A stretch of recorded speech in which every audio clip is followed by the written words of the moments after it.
You're listening to The Ride to Work with Pastor Fred. Fuel for your faith before you clock in. Enjoy the ride. Hello, and thank you so much for joining us for this 5 for Friday Ride to Work episode. We are so very glad that you've joined us. You've decided to join us. Those of you that have been riding with us all week long, dealing with this series, Overwhelmed, and we dealt with 4 different uh, things that can overwhelm us here.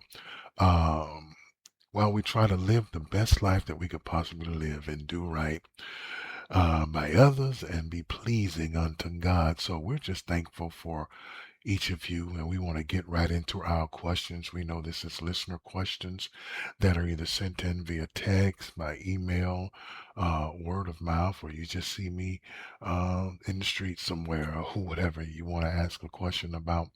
Any of the episodes within this series, Overwhelmed. So we just thank you for your submissions, for your questions, and we're going to get right to it. We're going to get right to it for this 5 for Friday. Listen, I want to use as a base scripture for this episode in particular. It says, "Look, from the end of the earth I call to you when my heart is overwhelmed. Lead me to the rock that is higher than I." And that's Psalm 61st chapter, number 2. Number 2.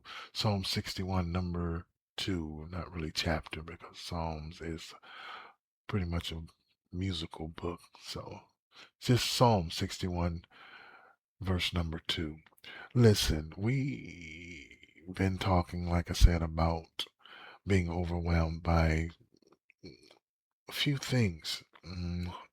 As we, I'm going to put this, navigate, that's a good word, navigate through life.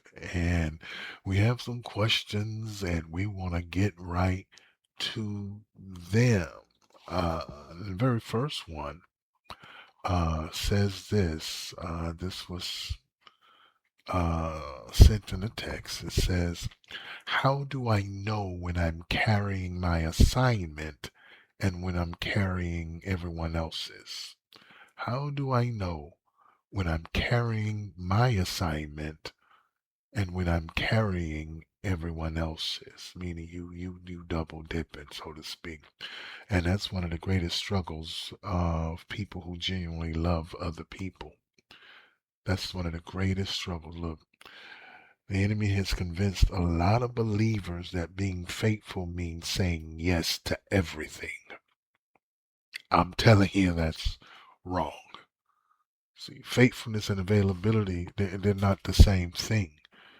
They're not. See, Moses, I'll use him, found himself he was trying to solve every problem for what, about roughly about 2 million people. That's what Moses was doing. He loved them, he cared about them, but eventually, I think it was his father-in-law told him, "What you're doing is not good. It's not good." That's what Moses' father-in-law told him. He said, and it's not because Moses wasn't gifted, it's because he was trying to do alone what God designed to be shared. He was trying to do it all by himself. See, sometimes we become overwhelmed because we have confused God's assignment with people's expectations. Now, I hope I'm touching on something that can give you clarity to the one who's sent this question in. Look, remember this. Just because you can carry something doesn't mean you're supposed to. Doesn't mean that. Some burdens belong to God, just like some of them belong to other people. And some of them are yours, yeah. But you have to have wisdom enough to know the difference. Because I can assure you, you can become overwhelmed when you accept responsibility for things God never assigned to you.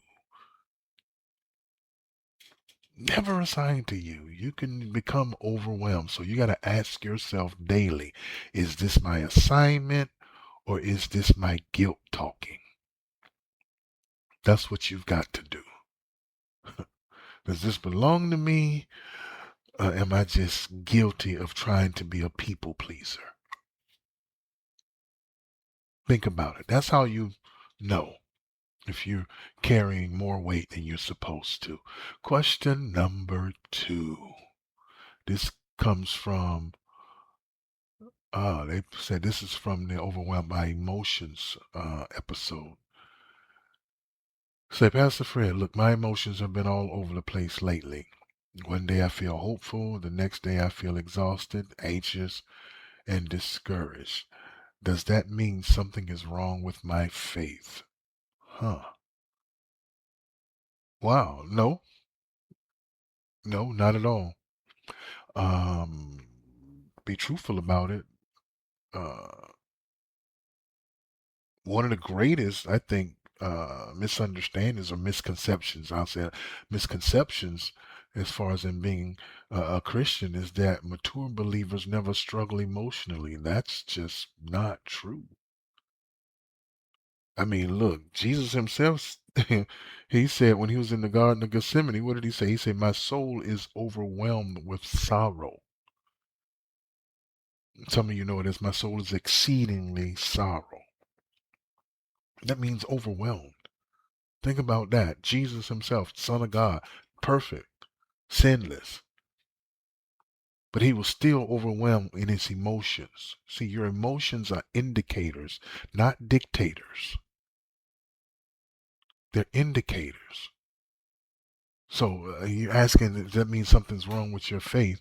Look, God gave you emotions pretty much to reveal what's happening in your heart. That's why he gave you emotions. It wasn't meant to determine your direction. I'm not saying ignore them. That's not what I'm saying, but don't let them become your leader. Bring them before God. Bring them before God. Look, David did it. Jeremiah did it. Elijah did it. Jesus did it. He brought them before God. Each of them. Each of them. Look, when your faith is healthy, and I just said like that, when your faith is healthy, it doesn't deny emotions. It just surrenders them. That's what you got to understand. It don't deny it. It don't try to act like it don't exist. But healthy faith surrenders them. Your emotions deserve to be acknowledged, but they should never be allowed to become your authority. Never. Feel what you feel. Yes.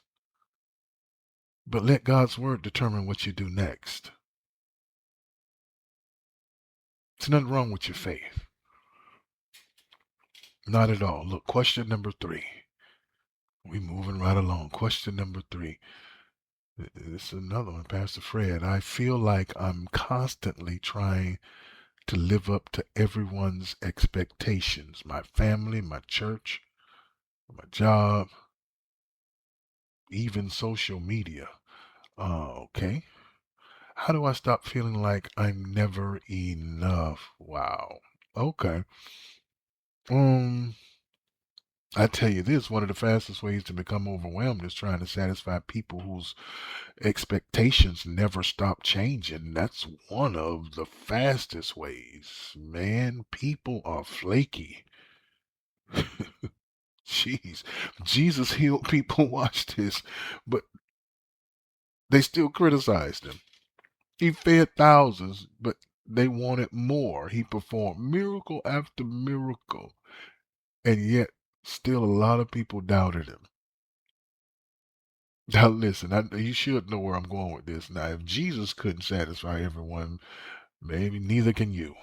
I'm sorry, you can't do it either. And the problem with that is you spend your entire life chasing applause while neglecting purpose. You'll do that. God never called you to impress everybody. No. He called you to obey him. People's expectations are endless. Come on. They're endless. God gives you a specific assignment. This is what I want you to do.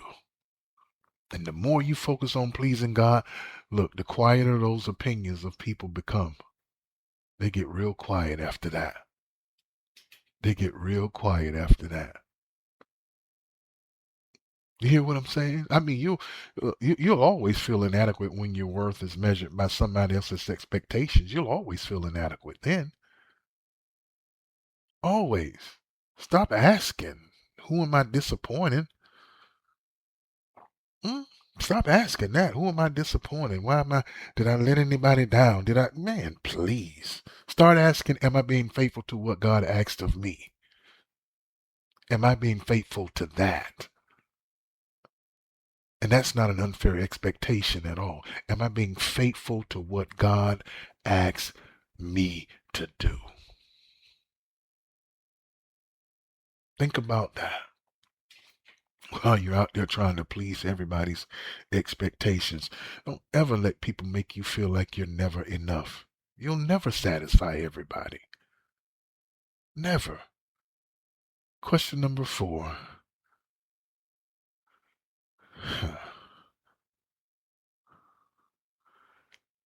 I keep replaying mistakes I've made years ago. I've asked God to forgive me, but I still struggle to forgive myself. That's common. How do I move forward? Mm. This stems from the Overwhelmed by Regret episode. Listen, regret is one of the enemy's favorite prisons. I think I said that in the episode actually. It's one of the enemy's favorite prisons because, I mean, you'll be today, you'll be present, your body, you'll be here today. It keeps your body in today, but your mind lives in yesterday. That's what regret does. That's what it does. And like I told you, Peter understood regret. Remember I told you about the rooster crowing after he had denied Jesus 3 times? Peter, he understood regret. And see, that moment could have defined the rest of his life. It could have, but Jesus didn't leave Peter in his failure. He restored him. He restored him. Look at this. See, look, Jesus never asked Peter to relive his mistake. He never asked him that. He pretty much influenced him, initiated him. He said, look, this is what I invited him. Look, I need you to rediscover who you are, rediscover your purpose. Because you had a purpose before this problem ever came about. You had a future before this failure ever came about. That's what grace does. Grace doesn't erase the past, it just redeems it. That's what it does. And if God is forgiving you, if God has forgiven you, stop arguing with what he's decided upon. Stop arguing with his verdict. If he's forgiving you, you're forgiven. That's it, plain and simple. Plain and simple. Stop looking backward. That's what regret does. Grace, should I say, keeps calling you forward. That's it. Grace keeps calling you forward. I need you to understand that. That's how you move forward. Focus on God's grace in your life. Focus on the fact that you've come through so many things. So many things that could have wiped you out, could have taken you down, could have I tell people all, you could have lost your mind in it, could have just died in so many different situations that life has presented itself to you, but you are still here. Move forward in grace. No matter what you've done, if God has forgiven you, move forward. Stop crippling yourself with guilt, reliving stuff that you've lived past. Focus on God's grace in your life. Question number 5, and I'm done. I'm done. Pastor Fred, my life's changed so much this year that I barely recognize it. I know this question. This person, I'm struggling with uncertainty and honestly, afraid of what's next. How do I trust God in seasons of change? Change is uncomfortable. I mean, if you're overwhelmed by things changing, I mean, I'll say right off the bat, it's uncomfortable because change takes away what's familiar before revealing what's coming next, and that's an uncomfortable feeling. I mean, think about it. That's what happened to Joshua. He wasn't just stepping into leadership after Moses. He was stepping uh, into leadership after one of the greatest leaders, the main dude, wasn't it? To let my people go. When and told Pharaoh, he was stepping in, the man to that dude. I'll just say it like that. He was following that dude. So imagine following one of the greatest leaders in history. Come on, that pressure had to be overwhelming. Had to be. But you know what God's first words to Joshua? It wasn't about strategy, it was about courage. That's what it was about. It was about courage. Because fear always accompanies change. It's always a fear when change comes into play. And God knew Joshua didn't need more talent. He didn't need more talent. He just needed more confidence in God's presence. That's why he told him, look, if you just notice this, he told him, as I was with Moses, so I will be with you. God didn't say that. He didn't tell him that change will be easy. That's not what he told him. He just told him that he'd never have to face it alone. That's what he told him. And that's what I'm telling you. Look, the same God who walked with you in your last season, he'll walk with you into your next one. He will. See, when God changes your season, he never removes his presence. Never. So don't focus on what's changing. Focus on the one who never changes. That's what I need you to do. That's what I need you to do. Look, we thank you so much for joining us. Sending in your questions. Keep sending them in. That's all I'm going to be able to get to right now. There's a couple more. But I think I picked the ones out because the other two were pretty much like duplicates of what we've already covered in these first five. So I thank you so much for sending in the question. Look, and as we finish this series, look, I want you to notice something. I mean, every area we've discussed, responsibility, emotions, expectations, regret, touched on a little bit about change. They have one thing in common. One thing in common. And you know what that is? None of them are bigger than God. None of them. Okay, how overwhelmed you are, nothing has ever surprised him. Nothing's ever caught him off guard. Nothing's too heavy for him. Nothing. So look, before you go into the office, before you go into your workplace, wherever you are, if you're already there, I just need you to understand, give God what you've been trying to carry by yourself. That's what I need you to do, because what overwhelms you never overwhelms him. Never. Look, the weight may be real, but so is the God who carries it with you. Your responsibilities may be heavy, your emotions, listen, they may be complicated. People's expectations may be exhausting. Regret may be whispering to you, and change sometimes feels uncertain. But none of those things, none of those voices, none of them are greater than the voice of God. Look, when your heart is overwhelmed, don't look into yourself for strength. Look upward to God. That's why I said the rock that's higher than I.